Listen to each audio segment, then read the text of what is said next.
الحمد لله رب العالمين والصلاة والسلام على الأنبياء والمرسلين. أعوذ بالله من الشيطان الرجيم. بسم الله الرحمن الرحيم. رب اشرح لي صدري ويسر لي أمري واحلل عقدة من لساني يفقهوا قولي واجعل لي وزيرا من أهلي. محترم سامعین، السلام علیکم ورحمۃ اللہ وبرکاتہ. الحمدللہ، قرآن پاک کا مطالعہ ہمارا جاری ہے. سورہ نساء کی آیت نمبر 171 تک ہم پڑھ چکے ہیں. آج انشاءاللہ آیت نمبر 172، 173 اور 174 پڑھیں گے. اعوذ باللہ من الشیطان الرجیم. بسم اللہ الرحمن الرحیم. لن يستنكف المسيح ان يكون عبدا للہ ولا الملائکۃ المقربون. مسیح علیہ السلام ہرگز اس چیز سے آر نہیں محسوس کریں گے کہ کوئی شرمندگی نہیں ہوگی اس چیز سے کہ وہ اللہ کے بندے بن کے رہیں، اور نہ ہی کوئی مقرب فرشتے وہ بھی اس چیز سے پیار نہیں کریں گے. اس سے پچھلی آیت میں جو کل ہم سلسلہ پڑھ رہے تھے، پیچھے جو سلسلہ کلام آ رہا ہے، اس میں یہ تذکرہ آ رہا تھا کہ عیسائیوں کے حوالے سے جو انہوں نے 3 خدا بنائے اور عیسیٰ علیہ السلام کو انہوں نے خدا سمجھا، تثلیث کا جو عقیدہ انہوں نے گھڑ لیا، اس کا ایک انکار چل رہا تھا کہ وہ عیسیٰ علیہ السلام جو تھے وہ صرف اللہ کی عبادت کا حکم دیتے تھے، انہوں نے اپنے آپ کو خدا نہیں کہا.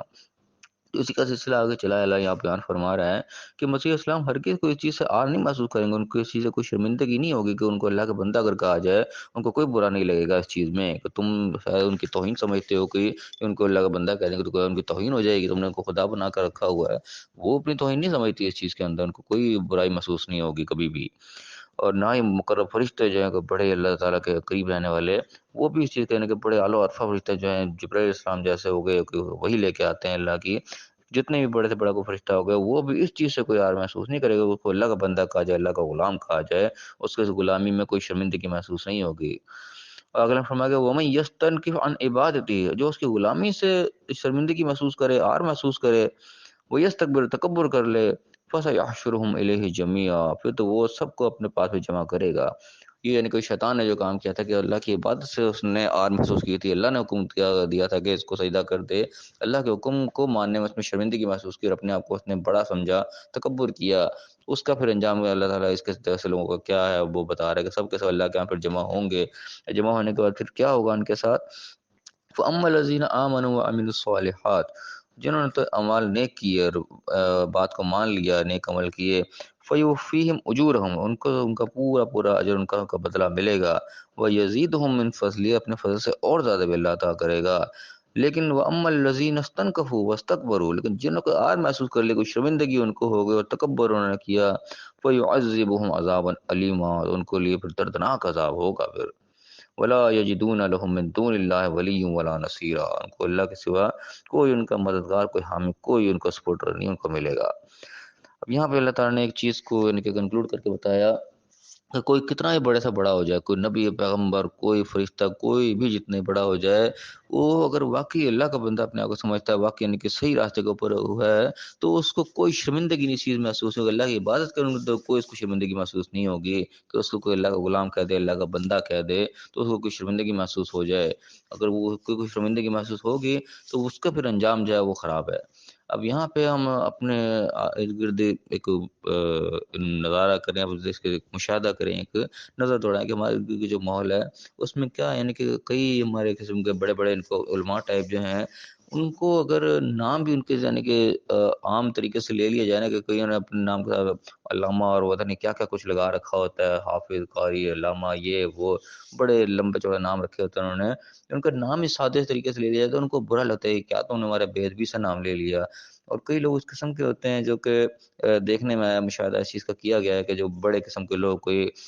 وزیر مشیر قسم کے یا اسی کے مارکیٹوں میں کوئی سربراہ ہوتے ہیں، کوئی ان کے بڑے ہوتے ہیں، وہ اکثر لوگ جو ہیں وہ مسجد میں نماز پڑھنے بھی نہیں آ رہے ہوتے. اکثر اس چیز کو بھی میں نے خود دیکھا ہے کہ وہ اپنے اپنے آفیسز میں، اپنے اپنے دفتروں میں کھڑے ہو کے نماز پڑھ لیتے ہیں، اور پتہ نہیں ان کو اس چیز سے شرمندگی ہوتی ہے کہ ہم لوگوں کے درمیان جا کے نماز پڑھیں گے، جہاں لوگ ہیں سارے ہم بھی ان کے بیچ میں گھسے رہیں گے. تو وہ پتہ نہیں اس چیز سے شرمندگی محسوس کرتے ہیں، وہ اپنے دفتروں میں، اپنے دکانوں میں جو ہے وہ نماز پڑھنے کھڑے ہو جاتے ہیں. اب اللہ جان اگر تو کوئی اور عذر ہے تو الگ بات ہے، کہ اگر اس کوئی ان کے اندر کوئی تکبر کا عنصر پایا جائے کہ ہم لوگوں کے درمیان ہی کھڑے ہو گئے، ہم کیوں پڑھیں، یہ ہمارا ایک علیحدہ اسٹیٹس ہے ہمارا، اس قسم کی اگر کوئی چیز ان کے دل کے اندر ہے تو یہ یقیناً کہ تکبر کے عنصر کے اندر چلی جاتی ہے، اور اللہ کی عبادت سے ایک قسم کا وہ شرمندگی محسوس کر کے جہاں لوگ نماز پڑھیں ہم بھی وہیں پڑھیں گے، حالانکہ وہاں تو اللہ کی عبادت ہی ہو رہی ہے نا، جیسے کہ وہ اللہ کو سجدہ کریں گے اسی طریقے سے تم بھی کرو، لیکن اگر ان کو اس چیز سے آر محسوس ہو رہی ہے کہ ہم لوگوں کے بیچ میں کھڑے ہو کے یہ کام کریں گے، سب کے ساتھ ایک جیسے ہو جائیں گے، تو پھر یہ کہ ان کی بڑی ایک اللہ کے نزدیک بڑی قابل گرفت یہ چیز ہے کہ اللہ تعالیٰ صاف الفاظ میں کہہ رہا ہے کہ جس نے اللہ کی عبادت سے جو ہے وہ تکبر کیا، اس سے انحراف کیا، اپنے کو شرمندگی کو اپنی توہین محسوس کی اس چیز کے اندر، تو پھر وہ سوچ لے کہ اس کا کوئی مددگار نہیں ہوگا، اور کو اللہ نے عذاباً علیم دردناک عذاب دینے کی جو ہے یہاں پہ وعید سنا دی ہے۔ تو یہ بڑا ایک نازک معاملہ ہے، کئی مقام ایسے آ جاتے ہیں کہ جہاں کہ ہم بعض چیزوں میں شرمندگی محسوس کر رہے ہوتے ہیں، آر محسوس کر رہے ہوتے ہیں، تو یہ چیز تکبر کے اندر چلی جاتی ہے، ہمارے اندر عاجزی ہونی چاہیے، جس طریقے سے ایک عاجزی کا ایک طریقہ کار ہے کہ انسان کسی چیز کے اندر وہ نہ محسوس کرے کہ یہ تو میرے لیے تو کہ چھوٹا محسوس کروں گا اپنے آپ کو، میں تو میرا تو عہدہ ہی بہت بڑا ہے، میرے تو لیول ہی کچھ اور ہے، میں ان کے ساتھ جا کے کھڑا ہو جاؤں، تو یہ چیز انسان کے اندر کسی صورت ہی پیدا ہونی چاہیے کہ اللہ نے اپنے نبیوں کا نام لے کے اور مقرب فرشتوں کا نام لے کے کہا کہ ان کو اس چیز کی کوئی آر محسوس نہیں ہوتی، اور ان میں سے بھی یعنی کہ اس بڑی بڑی ہستیوں کے حوالے سے اللہ بات کر رہا ہے کہ جس نے بھی جنرل اللہ نے بات کر دی کہ جس نے بھی اللہ کے عبادت سے جو ہے وہ کوئی شرمندگی محسوس کری، آر محسوس کری اور تکبر کو اس کے دل کے اندر آ گیا، تو اللہ تعالیٰ بڑا سخت معاملہ کر رہا ہے کہ اس کو پھر دردناک عذاب بھی ہوگا، اور کوئی اللہ کے سوا بچانے والا، کوئی مددگار اس کا نہیں اس کو ملے، کوئی حامی و ناصر اس کا نہیں ہوگا۔ تو اللہ ہمیں سمجھنے کی توفیق عطا فرمائے کہ نازک معاملے ہیں جو کہ دنیا کے اندر ہم لوگ سے سرزد ہو جاتے ہیں، ہم اس کے اندر پتہ نہیں کیا محسوس کر رہے ہوتے ہیں، تو یہ یعنی کہ ایک مشاہدہ باقاعدہ دیکھنے میں آیا کہ ایسے لوگ دنیا میں نظر آتے ہیں جو کہ ایسی چیزوں میں آر محسوس کرتے ہیں، اپنے آپ کو شرمندگی یا توہین اپنی جو ہے وہ محسوس کرتے ہیں، تو اللہ تعالیٰ ہمیں ہر قسم کے جو تکبر سے ہمیں پاک رکھے، اللہ تعالیٰ ہمیں عاجزی کے ساتھ اس کے سامنے حاضر ہونے کی توفیق عطا فرمائے، چاہے ہمارا عہدہ کتنا ہی بڑا ہو جائے، ہم کتنے بھی مال دولت والے ہو جائیں، کتنے بھی بڑے کوئی وزیر مشیر لگ جائیں، لیکن یہ تکبر کا عنصر جو ہمارے اندر نہیں آنا چاہیے، اور یہ تکبر ہمارے یہاں بہت زیادہ پایا جاتا ہے، ذرا سا کسی کو کوئی عہدہ مل جاتا ہے اس کی ٹون ہی چینج ہو جاتی ہے، اس کی چال ہی بدل جاتی ہے، تو یہ چیز جو ہے اللہ تعالیٰ کو قطعاً ناپسند ہے، تکبر جو ہے وہ انسان کو تو ہرگز زیب ہی نہیں دیتا، یہ اللہ کے لائق کی چیز ہے، اسی کو زیب دیتا ہے، اللہ تعالیٰ ہمیں ہر قسم کے تکبر سے محفوظ فرمائے، اس کے بتائے ہوئے چیزوں کو، بتائے ہوئے طریقوں کے مطابق چل کے اللہ ہمیں اس مختصر زندگی گزارنے کی توفیق عطا فرمائے، اور دنیا اور آخرت دونوں جگہ کامیاب فرمائے، آمین، وآخر دعوانا الحمد للہ رب العالمین۔